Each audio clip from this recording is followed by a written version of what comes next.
menganggap hidup ini suatu permainan, suatu game.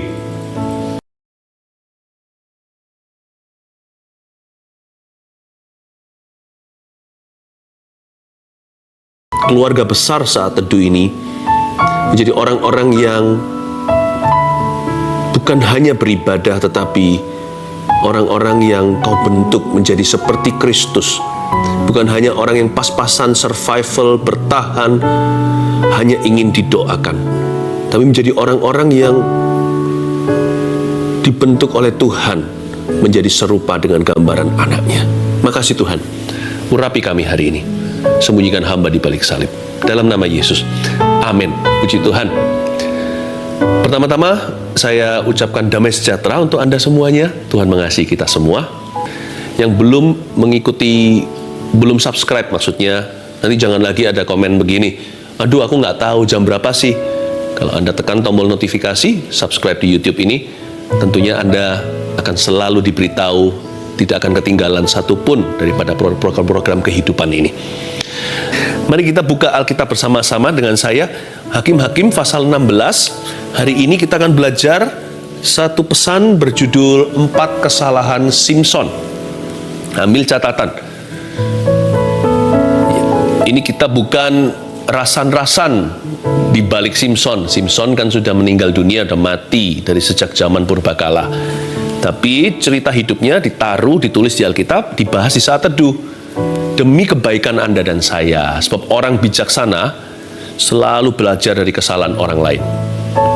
Buat apa kita belajar dari kesalahan sendiri kalau kita bisa cegah, ya kan? Tapi kalau sudah salah, nasi jadi bubur ya dimakan. Kalau sudah melakukan kesalahan ya belajarlah supaya tidak melakukan kesalahan yang sama. Tetapi Alkitab ini sangat jujur dengan tokoh-tokohnya. Daud pun tidak disembunyikan. Jadi kalau ada kesalahan, bahkan dosa, Alkitab akan membahasnya. Karena Tuhan kita adalah Allah terang. Karena itu kita pelajari dari kehidupan Simson, mengapa orang yang dikasih karunia dan bakat luar biasa kok berakhir mengenaskan, sekalipun di ujung hidupnya dia bertobat dan mengalami kemenangan yang dahsyat, tapi nggak seberapa jikalau dia hidup untuk Tuhan dari awal. Kita masih punya waktu. Yang muda lebih banyak waktu, tapi ya nggak tentu. Sebab jam kehidupan diputar sekali, kita tidak tahu kapan berhenti. Yang tua juga jangan merasa kehabisan waktu. Musa dipanggil umur berapa? 80 tahun. Menjadi penyelamat Israel. Melakukan mujizat, membelah Laut Merah. Tidak ada kata terlambat.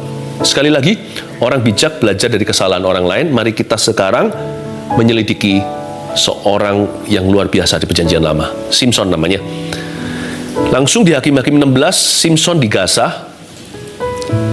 Ini akan lompat-lompat karena panjang sekali kan ceritanya.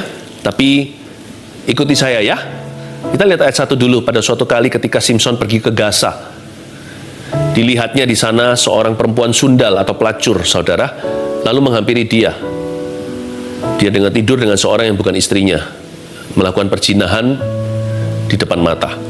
Gaza sampai hari ini masih tempat yang sangat rawan pertikaian. Dari dulu itu, tempat itu sudah dari zaman sononya. Tempat yang sangat panas. Nah, Simson ini orang yang ditakuti karena dia ini punya bakat luar biasa. Tubuhnya bukan kekar, tapi diberikan super power beneran, bukan sekedar dongeng cerita.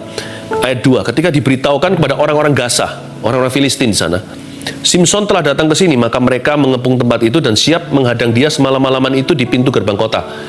Siap-siap untuk kepung dia, agak ragu takut, ini orang kan dahsyat. Tapi semalam-malaman itu mereka nggak berbuat apa-apa, karena pikirnya, nanti aja pada waktu fajar kita akan bunuh dia. Mereka ragu, mereka takut. Karena manusia selalu melihat permukaan. Manusia itu menilai dengan kasat mata. Dan dia tahu bahwa mereka orang Filistin tahu Simson ini nggak gampang dikeroyok. Tetapi Simson, ayat 3, tidur di situ sampai tengah malam. Tahu nggak dia dikepung? Tahu. Ayat berikutnya, pada waktu tengah malam bangunlah ia, dipegangnya kedua daun pintu gerbang kota itu, Dan kedua tiang pintu dicabutnyalah semuanya. Wow saudara, beserta palangnya tercabut sekalian dari tanah, diletakkannya di atas kedua bahunya. Ini bench press berapa gajah. Lalu semuanya itu diangkatnya ke puncak gunung, uphill lagi, naik sepeda tanjakan aja setengah mati. Ini bawa gerbang kota yang tingginya puluhan meter, yang berhadapan dengan Hebron, diangkatnya ke puncak gunung yang berhadapan dengan Hebron. Angkat topi, tidak. Kesalahan. Mubasir sia-siakan kekuatan dan bakat. Kesalahan Simson pertama, tulis ya supaya kita jangan jatuh di kubangan itu. Tidak pernah serius orangnya. Simson ini menganggap hidup ini suatu permainan, suatu game. Orang ini dapat kesempatan malah nggak lari lebih kencang. Seperti kelinci lomba lari dengan kura-kura. Mentang-mentang dia melompat langsung meteran. Kura-kura jalannya cuma milimeter saja, kakinya pelan-pelan. Justru Bapak Ibu Saudara, kalau kita sudah di depan, lari lebih kencang. Justru kalau kita ini dilahirkan di keluarga yang mencukupi, jangan remehkan. Mentang-mentang kita itu bangun tidur disuap langsung makanan dengan sendok emas. Sebab jikalau ada orang kaya lama, juga akan ada orang miskin baru. Yang dulunya orang kaya lama. Sebab di mana ada orang kaya baru, di situ selalu akan ada orang yang jatuh. Jangan pernah remehkan. Di dalam kerajaan sorga tidak ada namanya anak manja. Yang ada hanyalah anak bapa. Saya tidak bicara tentang ekonomi saja. Jagalah kesehatan. Olahragalah. Jangan serahkan semua ke Roh Kudus. Roh Kudus yang melakukan apa di dalam raga kita. Bait suci Roh Allah, kita yang harus mengolah. Jaga, bukan hanya jaga hati, juga jaga kontainernya. Jangan pernah anggap remeh hanya karena mentang-mentang muda. Beberapa orang muda sembarangan. Nanti kalau sembrono suatu hari, waktu tua, linu kanan kiri. Karena waktu masa mudanya di-abuse itu tubuh. Tidur jamnya nggak keruan. Kalau kita sekarang di masa-masa, sekarang sudah mendingan. Katakan yang lalu lockdown beneran. Pagi jadi malam, malam jadi pagi. Patron tidurnya pun tidak ada aturan. Saya rasa nanti lama-lama breakdown itu badan. Jangan pernah anggap remeh. Segala sesuatu yang masih milik Anda itu kasih karunia. Tolong dikelola dengan hikmat Allah dan common sense juga. Common sense itu pengetahuan umum. Pengetahuan umum. Nah, Simson ini nggak pernah serius orangnya. Saya anggap kalau dia ini anak muda, papa mamanya bisa les-leskan dia. Lalu lesnya main-main. Padahal orang lain loh, belajarnya itu harus curi-curi. Seperti film kungfu zaman dulu, saya lihat lakonnya itu biasanya anak yatim piatu. Tapi semua murid-murid perguruan itu dilatih sama guru yang betul-betul master sifu. Mereka hihihaha. Sedangkan tukang sapu itu yang hanya janitor di dalam kuil Shaolin, curi-curi pandang, lihat dari celah jendela, lalu dia tiru gayanya. Ini kan cuman film, saya ngerti. Tapi ada satu kebenaran, yang bisa kita tangkap, meskipun ini fantasi. Tapi orang kalau ada kemauan, kalau dia serius dengan hidupnya, biasanya jadi. Modal sedikit pun dia jadi. Orang modal banyak, tapi kalau hatinya setengah-setengah, biasanya jatuh. Tuhan itu adil. Roda atas bisa turun bawah, bawah bisa naik ke atas. Allah kita itu Allah yang mengangkat raja dan menurunkan raja. Promosi bukan datang dari timur maupun barat, tapi dari atas. Jadi sekarang ini belum waktunya kita berkata siapa menang, siapa kalah. Tergantung cara jalannya. Simson ini orang kuat. Ini orang tenaganya saya nggak ngerti. Tuhan investasi. Dia mau bocorkan juga bisa. Dia juga bisa simpan. Tapi dia main-main. Tengah malam bukannya dia hajar Filistin. Karena orang Filistin zaman itu menjajah orang Israel. Itu kejamnya bukan main. Mereka memanipulasi besi dan baja. Besi terutama. Sehingga orang Israel itu nggak punya senjata. Senjata mereka itu dari kayu, sana dari metal semua. Mana menang perang? Orang Filistin itu kejam-kejam. Zaman-zaman dahulu belum ada peri kemanusiaan, human rights hari ini. Mereka itu kalau bunuh itu disiksa. Dan mereka menjajah orang Israel, dijadikan tukang rodi segala. Simson ini dikasih tenaga bukan supaya dia foya-foya, bukan supaya dia show off gaya-gaya, sok-sokan. Karena dia sok-sokan ini. Semua mereka jadi takut. Wow! Ngapain tenaga dihabisin naik gunung uphill, bawa pintu gerbang kota loh ya. Ini pintu jati rumah aja nggak kuat. Ini dicabut dengan tangan hampa, dengan tangan kosongan, dia cabut dari bawah tanah, paku bumi gerbang itu, bor-boran, itu dicabut dengan dua tangan, bang! Diangkat bench press di atas pundaknya, uphill lagi. Itu betis seberapa saya nggak ngerti. Tenaga yang sama, pakai rahang keledai, dia bisa bunuh 1000 musuh. Alhasil no hasil. Hanya untuk mencemooh musuh, tidak untuk berbuah sungguhan. Saya merasa sayang sekali, betul-betul disayangkan orang ini tidak serius dengan hidupnya. Dia lupa bahwa dia sedang racing against time. Dia sedang berlomba dengan waktu, dan kesempatan yang Tuhan beri itu investasi. Dan kalau Tuhan invest sesuatu di hidupmu, itu harus kembali 30, 60, 100 kali ganda. Itu bukan untukmu, untuk dirimu. Talenta yang Tuhan beri itu untuk dikelola dan dikerjakan. Baik itu badan kita, tubuh, talenta, kemampuan, bakat, sungguhan, waktu kita. Hari-hari ini gunakan waktu, karena hari-hari ini jahat. Pakai waktu yang beneran. Ya. Coba kalau kita diberi kesempatan untuk sekolah, anak-anak muda sekarang juga kan school lagi online semua. Please jangan, sekarang sih udah pintar, sekolah sih menerapkan gimana caranya supaya jangan ditipu sama murid-muridnya.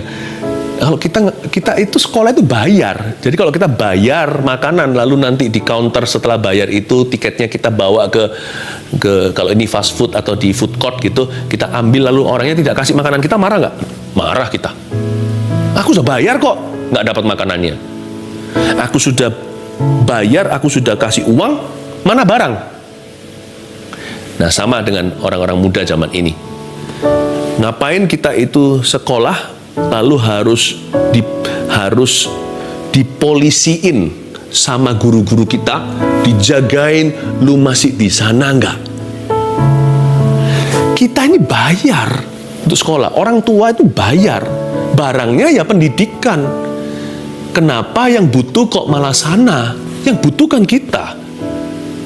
Jangan malas-malasan, jangan lari dari sekolah. Justru di waktu tidak ada kehidupan sosialisasi karena social distancing seperti hari ini, justru kita harus semakin sengaja mendekatkan diri dengan sesama manusia, menimba ilmu dari jauh, lewat udara, tidak ketemu muka dengan muka, justru konsentrasi harus lebih penuh. Simson tidak begitu. Orang ini anggap semua yang dia miliki itu bisa dibuat mainan, bisa dibuat coba-coba. Tulis baik-baik, tidak pernah serius orangnya. Kalau Anda mau berhasil, mau mengecap berkat Tuhan, kecaplah dan lihatlah betapa baiknya Tuhan itu. Rasakan dan nikmati kasih setia Tuhan. Kasih setianya cuma-cuma, tapi demi supaya kita bisa mengecap berkat Tuhan, harus serius dengan hidup ini. Serius di sini bukan berarti orangnya nggak punya selera humor loh ya. Itu orang yang kaku, bukan orang serius. Serius ini adalah bicara tentang tekad hati. Nggak ada hubungannya dengan orang itu nggak pernah tersenyum, nggak pernah tertawa. No. Beberapa orang yang paling serius dengan kehidupannya, yang komitmennya 110% dengan apapun yang dia kerjakan, terutama dengan imannya kepada Tuhan. Saya lihat sebagian dari orang-orang itu orang-orang yang terlucu yang saya pernah kenal di dunia ini. Ya, tak terkecuali juga yang ada di sini juga. Ini orang lucu-lucu loh yang sekarang dengan tim yang ada di sini. Ya, jadi orang-orang yang komitmen tapi punya selera humor yang tinggi. Ini nggak ada hubungannya dengan pembawaan kita itu punya humorous atau tidak. Ya, tapi ini bicara tentang komitmen hati. Siap untuk yang kelemahan kedua? Ayat 4 langsung. Simson dan Delilah. Masuklah sang pelacur itu dalam gambar. Sesudah itu Simson jatuh cinta kepada seorang perempuan dari lembah Sorek yang namanya Delilah. Berhenti di sana ayat 4. Saya tambahin dah cerita-ceritanya di bawah supaya Anda tidak usah baca semua, nanti baca sendiri setelah saat teduh ini ya. Lain lah, kalau kita baca sendiri itu nanti kita dapat sesuatu. Tapi sekarang terlalu panjang waktu kita terbatas di saat teduh. Simson ini jatuh cinta kan sama Delilah. Delilah ini terkenal gara-gara dialah yang sanggup menjatuhkan seorang hero di Israel. Delilah ini menggait hatinya, bisa memenangkan hati Simson. Simson tidak menjaga hatinya. Setelah jatuh cinta dengan Delilah, bolak-balik langganan ke sana, lama-lama jadi akrab dengan kuasa gelap. Lalu Simson nanti dihasut, si Delilah merengek, nangis-nangis, ngancem-ngancem, mau break up lah, apalah. Lama-lama Simson crack juga, akhirnya dia buka rahasia. Tapi sebelumnya, lihat ayat 4, disinilah kejatuhannya. Dia jatuh bukan karena rambutnya dipotong. Kita semua tahu cerita klasik ini. Dia jatuh karena dia jatuh karena tidak jaga hati. Simson ayat 4 dikatakan jatuh cinta pada seorang perempuan sundal dari lembah Sorek yang namanya Delilah. Kelemahan kesalahan Simson nomor 2, dikuasai perasaannya. Ini orang selalu dikuasai perasaan. Jadi dia ini gak dewasa. Pokoknya dia ada mau, benar atau salah, pokoknya maunya gitu. Orang yang tidak punya kendali atas emosinya sendiri. Saya tidak berkata perasaan itu tidak perlu. Perasaan itu penting sekali. Feeling adalah berkat Tuhan untuk ekspresi. Tanpa itu kita semua robot, bukan manusia. Feeling lah yang membuat pernikahan itu manis. Hubungan bapak dan anak, suami dan istri, ayah dan ibu, mama dan putra-putrinya. Perasaan. Tanpa itu dunia hitam putih tanpa warna. Jadi feeling itu jangan ditentang. Ada orang yang berkata kalau ikut Tuhan nggak usah pakai perasaan. Emangnya batu? Kalau kita anak-anak Abraham, kita nggak bersorak-sorak dengan gaya begini, Hosana, Hosana. Enggak. Tapi Hosana, ada yang tertawa, ada yang Hosana dengan menangis terharu. Itu yang membuat kita anak Abraham beneran. Sehingga Yesus berkata, aku tidak akan bungkamkan orang-orang yang sorak-sorak Hosana dengan daun palem dilambai-lambaikan. Ketika orang Farisi berkata, hentikan. Tuhan berkata dari batu ini bisa sorak-sorai sama aku. Tapi biarin, aku lebih suka yang manusia. Karena manusia punya perasaan. Feeling itu penting sekali. Tapi kalau kita membuat keputusan, tidak boleh didikte oleh perasaan kita.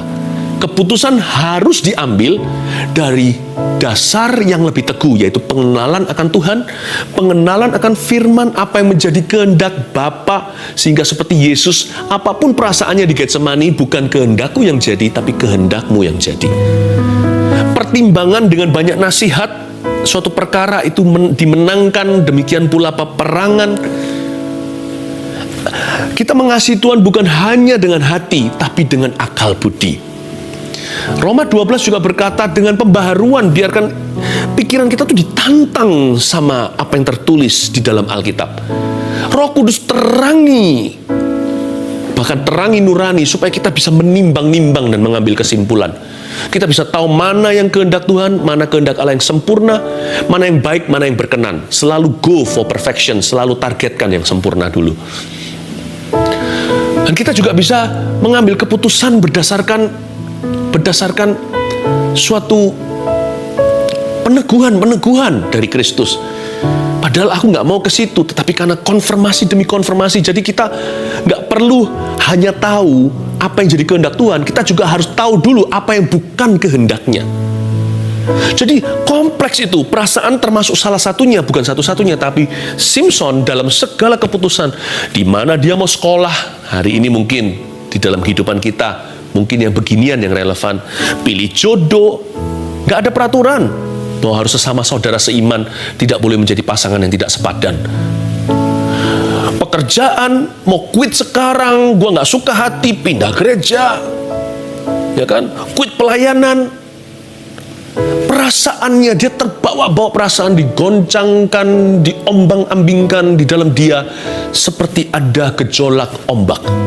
Orang yang tidak pernah tenang dan mendua hatinya, Yakobus berkata, tidak akan menerima apa-apa di dalam hidup ini dari Tuhan.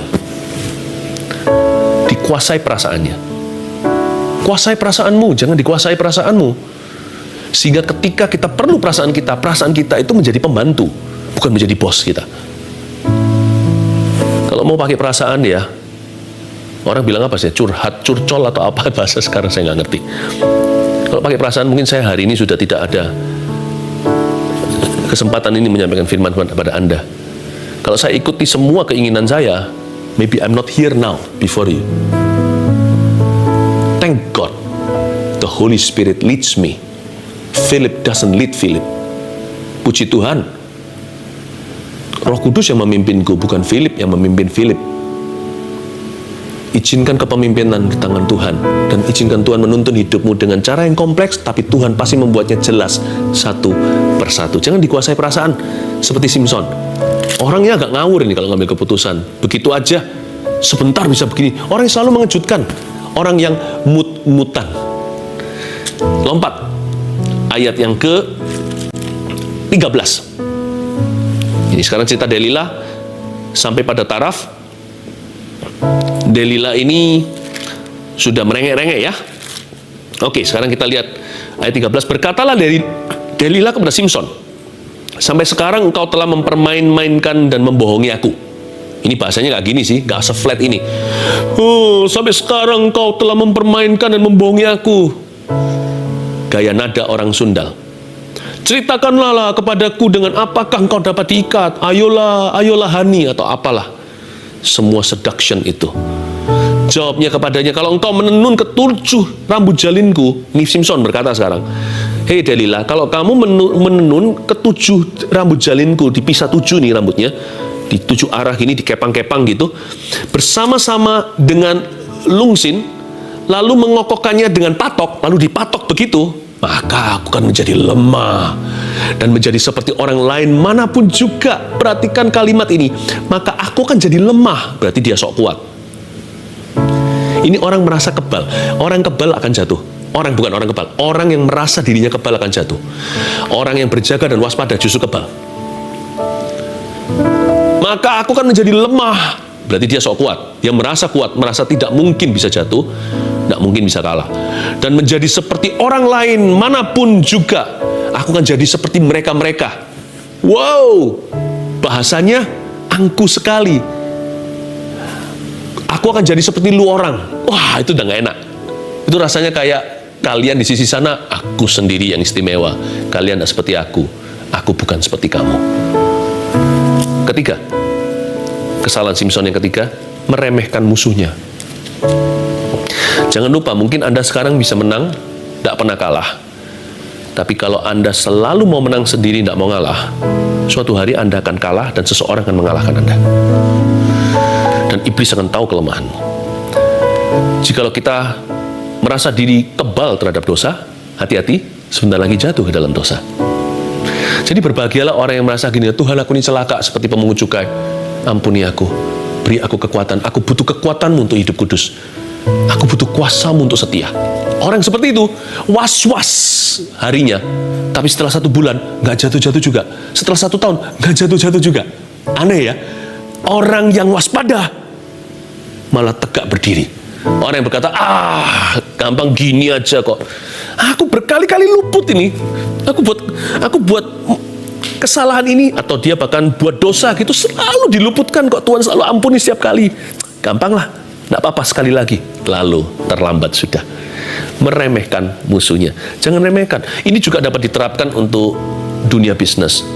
Bukan musuh, rival atau kompetitor. Kalau rival, mungkin bukan rival ya bahasa yang tepat, kompetitornya. Nggak apa-apa kalau itu kompetisi atau persaingan yang sehat. Kalau Anda merasa Anda sekarang itu luar biasa bisnisnya, terus berbenah. Gini loh, tempat yang menolak untuk renovasi, saya tidak bicara tentang hanya gedungnya, tetapi culture kebudayaan kerjanya, atau customer service-nya, atau kualitas produknya, apapun juga. Tempat yang suatu bisnis yang tidak mau lagi untuk maju, udah merasa dirinya yang paling di depan. Hati-hati, sebentar lagi akan disalib seperti momok di siang hari. Anda sadari Anda di belakang seseorang, akan ada yang maju di depanmu, dan tiba-tiba disalib, dan Anda kecolongan. Justru dalam kompetisi dalam hidup ini, kalau Anda sudah di depan, larilah seolah-olah ada monster mengajarmu di belakang. Padahal juara duanya, runner-up-nya masih jauh kilometeran. Run! Run! Not run away, run into excellence and your destiny. Karena dia merasa kuat, dia merasa kebal. Hati-hati dengan kebodohan. Ayat yang terakhir, ayat 17, ini yang penting sekali. Hari-hari ini banyak orang melanggar ini. Nggak hari-hari ini, dari dulu sih. Ayat 16 dulu aja. Lalu setelah perempuan itu berhari-hari merengek-rengek kepadanya, ayolah, ayolah, dan terus mendesak-desak dia. Ia nggak dapat lagi menahan hati. Nah, itu dia. Simson jatuh bukan karena rambut, tapi karena hati. Rambut itu hanya alasannya. Jadi kalau ditanya nanti ya, dibuat kuis begini, Simson jatuh karena rambutnya, betul? Salah. Karena hatinya. Dia nggak bisa jaga hati. Rambut itu kan hanya sekedar alasan aja. Alasan aja.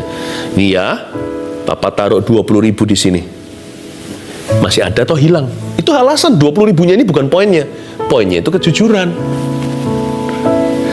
Sehingga ia tidak dapat lagi menahan hati, sehingga ia mau mati rasanya. Ayat 17, maka diceritakannya lah kepadanya segala isi hatinya. Ini kesalahan fatal. Maka katanya, kepalaku tidak pernah kena pisau cukur. Nah, ini jujur. Sebab sejak dari kandungan ibuku, aku ini seorang nasir Allah. Nah, ini dia ngomong apa adanya. Udah keluar semua rahasia. Now the secret is public. Jika kepalaku dicukur, maka kekuatanku akan lenyap daripadaku. Aduh Simson, dan aku menjadi lemah dan sama seperti orang-orang lain. Itulah kiamatnya hari itu ketika dia ucapkan ini. Ayat 17 sekali lagi di kalimat pertama, maka diceritakannya lah kepadanya segala isi hatinya. Bodohlah orang yang mengutarakan sakit hatinya seketika. Ketika emosi, jangan bicara. Kita semua pernah melakukan itu, termasuk saya. Karena ketika kita hatinya ada leaking, ada sip, ada kebocoran, disitulah masuk setan. Nah, hanya dalam hidupmu, lewat telinga orang lain, melalui mulut Anda, juga bisa masuk ke dalam kehidupan orang. Besi menajamkan besi, manusia juga bisa menghancurkan manusia. Tapi setan yang tertawa di baliknya. Maka diceritakannya kepadanya segala isi hatinya. Kesalahan Simson yang fatal, yaitu yang keempat. Tulis ini, bocor mulutnya. Bocor. Orang yang suka cerita yang nggak perlu, antara gosip atau fitnah, saya ulang-ulang lagi berkali-kali. Berapa kali dalam sharing-sharing saya sebelum di gereja, atau rasanya di saat teduh dulu-dulu juga pernah, saya sempat singgung sedikit bedanya gosip dan fitnah. Bedanya tipis sekali. Fitnah itu beritanya salah. Jadi kalau sekarang ada orang berkata, saya ini hamil, nggak mungkin, karena saya laki-laki, nggak punya kandungan. Jadi beritanya aja salah, hoax kok dipercaya. Tapi gosip itu beritanya benar, ya kan? Mungkin Anda bisa beritahu tentang seseorang ini, tapi Anda beritahu pada orang yang nggak berkepentingan, yang tujuan yang tidak akan bisa menjadi tidak menjadi bagian dari solusi, tapi menambah masalah. Bukan bisa membenarkan situasi, malah memperkeruh semua orang yang mendengarnya. Sehingga akhirnya Tuhan yang mempertanyakan, karena kita kalau lakukan itu biasanya, menggosip itu biasanya luput dari perhatian. Karena hot topiknya, orang perhatiannya ke sana. Tapi orang itu akan suatu hari dihakimi oleh Tuhan. Karena Tuhan akan tanya, tujuanmu apa? Tujuanmu apa? Nah, malingnya akan ditangkap, maling ayam ini. Penggosip adalah maling ayam di mata Tuhan. Dia akan ditangkap, akan digerebek oleh malaikat. Suatu hari tidak di sini, di akhirat bahkan mungkin setiap perkataan sia-sia akan dicabut. Dan Tuhan akan tanya, then what's your purpose? Kamu ini bagian apa? Figuran dalam cerita ini semuanya ini benar. Tapi urusanmu apa di sini? Tujuan Anda apa? Disitulah nanti kasus kita dibuka, lalu dibuka semua kita semua kesalahan kita yang jauh lebih buruk daripada hot topic yang kita bawa. Sehingga the hunter will be hunted. si pemburu akan diburu akhirnya. Nah, biasanya penggosip itu luput, tapi tidak akan luput dari Yesus. Your time will come. Makanya saya takut sama Tuhan. Kalau saya mau menggosip atau apa-apa, saya nggak berani. Sebagai hamba Tuhan, saya pegang 1001 rahasia orang. Dan kemungkinan besar saya akan mati suatu hari membawa semua rahasia itu dalam kuburan saya. Bukan rahasia yang perlu dirahasiakan. Kalau hal-hal tertentu yang perlu diterangi dengan terang firman atau dengan keterbukaan, tidak boleh kita lari dan melarikan informasi. Kalau ada sesuatu merupakan tanggung jawab kita untuk kita selesaikan di dalam terang benderang, menjaga rahasia di dalam konteks itu berarti berdosa kepada kebenaran. Paham ya? Yang saya maksudkan adalah jangan bocor mulut. Jagalah lidahmu dan lidahku. Sebab orang yang bisa jaga rahasia akan jadi orang besar. Saya ulangi lagi. Semua negara besar Anda perhatikan, kalau Anda pelajari sejarah di dunia ini, semua bangsa-bangsa yang mulia selalu dimulai dengan orang-orang yang bisa jaga informasinya. Data dan info itu akan menentukan kebesaran seseorang, sebuah company, and even a nation. Nah, suatu bangsa atau suatu negara. Oke, saya ulang lagi sekali lagi. Jadi ada 4 ya. Simpson itu kesalahannya ada 4, yaitu tidak pernah serius orang yang nomor 1, 2, dikuasai perasaannya, 3, meremehkan musuhnya, 4, bocor mulutnya. Dibalik aja berarti. Negatif ini sekarang dijadikan arus positif. Arus positifnya apa? Buat kita harus lakukan apa supaya kita tidak mengulangi kesalahan Simpson? Apa? 1, serius. Yang serius gitu. Jangan main-main dengan kehidupan atau apapun yang dipercayakan. Ya, kalau yang kedua, dikuasai perasaan, apa yang harus kita lakukan? Kita harus dewasa pikiran dalam mengambil keputusan. Libatkan orang-orang yang bisa dipercaya di sekelilingmu. Jangan ambil keputusan utama di hidupmu itu sendirian, karena kita perlu spion kiri kanan. Berbahagialah yang berdiri di jalan orang benar dan mendengarkan nasihat, bukan orang fasik, tapi orang yang benar juga. Yang ketiga, meremehkan musuhnya. Kita hendaknya kita waspada dan berjaga-jaga. Kalau sudah maju dan paling depan, lari lebih kencang. Bocor mulutnya, ya lawan katanya. Jagalah lidah, jagalah rahasia. Jadilah orang yang bisa dipercaya oleh Tuhan, dan jadilah orang yang bisa dipercaya oleh sesama. Jangan berkata, ups, aku beritahu orang itu, sorry ya, itu bukan standar yang bisa diterima. Kalau Anda dan saya mau diberkati. Angkat tangan, terimalah berkat dari Allah Bapamu yang ajaib, dari Tuhan Yesus yang menuntunmu selalu dalam kebenaran, dan Roh Kudus yang memberimu kekuatan, menambahkan karakter. Tuhan akan menuntun dan memutarbalikkan kesalahan yang pernah kita buat. Roh Kudus akan tuntun kita untuk membenarkannya. Tepat dengan waktu, dengan caranya Tuhan akan mengubah kehidupan setiap kita menjadi semakin serupa dengan Yesus Kristus. Bawalah berkat dalam kehidupanmu dalam nama Yesus.